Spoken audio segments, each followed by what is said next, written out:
Hi friends, இன்றைக்கி பார்த்தீங்கன்னா சூப்பரான டேஸ்ட்டான தக்காளி குழம்பு பண்ணலாம். அதுக்கு நான் 3 ஸ்பூன் பார்த்தீங்கன்னா நல்லெண்ணெய் சேர்த்துருக்கேன், 1/2 ஸ்பூன் கடுகு, 1/2 ஸ்பூன் சோம்பு சேர்த்துருக்கேன். 2 நல்லா பொரிஞ்சதுக்கப்புறம் 2 பெரிய வெங்காயம் கட் பண்ணி சேர்த்துருக்கேன். கருவேப்பிலையும் சேர்த்து நல்லா வதக்கிக்கலாம். நல்லா வதங்கிட்டுருக்கையில் நம்ம உப்பு தேவையான அளவு சேர்த்துக்கலாம். நல்லா வதக்கிட்டுருக்கையில் 3 தக்காளி நான் கட் பண்ணி சேர்த்துருக்கேன். அதையும் சேர்த்து நல்லா வதக்கிக்கிட்டு இஞ்சி பூண்டு பேஸ்ட்டு பார்த்திங்கன்னா 2 ஸ்பூன் நான் சேர்த்துருக்கேன். சேர்த்துட்டு நல்லா ஸ்மெல் போன வரைக்கும் வதக்கிக்கலாம். அதுக்கப்புறம் 2 ஸ்பூன் பார்த்திங்கன்னா காரப்பொடி சேர்த்துருக்கேன். 1/4 ஸ்பூன் பார்த்திங்கன்னா மஞ்சத்தூள் சேர்த்துருக்கேன். எல்லாத்தையும் சேர்த்து நல்லா மிக்ஸ் பண்ணிக்கலாம்.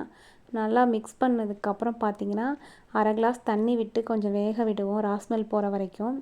1/2 ஸ்பூன் பார்த்திங்கன்னா சீரகத்தூள் சேர்த்துருக்கேன். 1/2 மூடி தேங்காயும் சோம்பும் சேர்த்து அரைச்சி வச்சுருக்கேன். அந்த விழுதில் சேர்த்து கொஞ்சமாக தண்ணி விட்டு நம்ம கொதிக்க விட்டுக்கலாம்.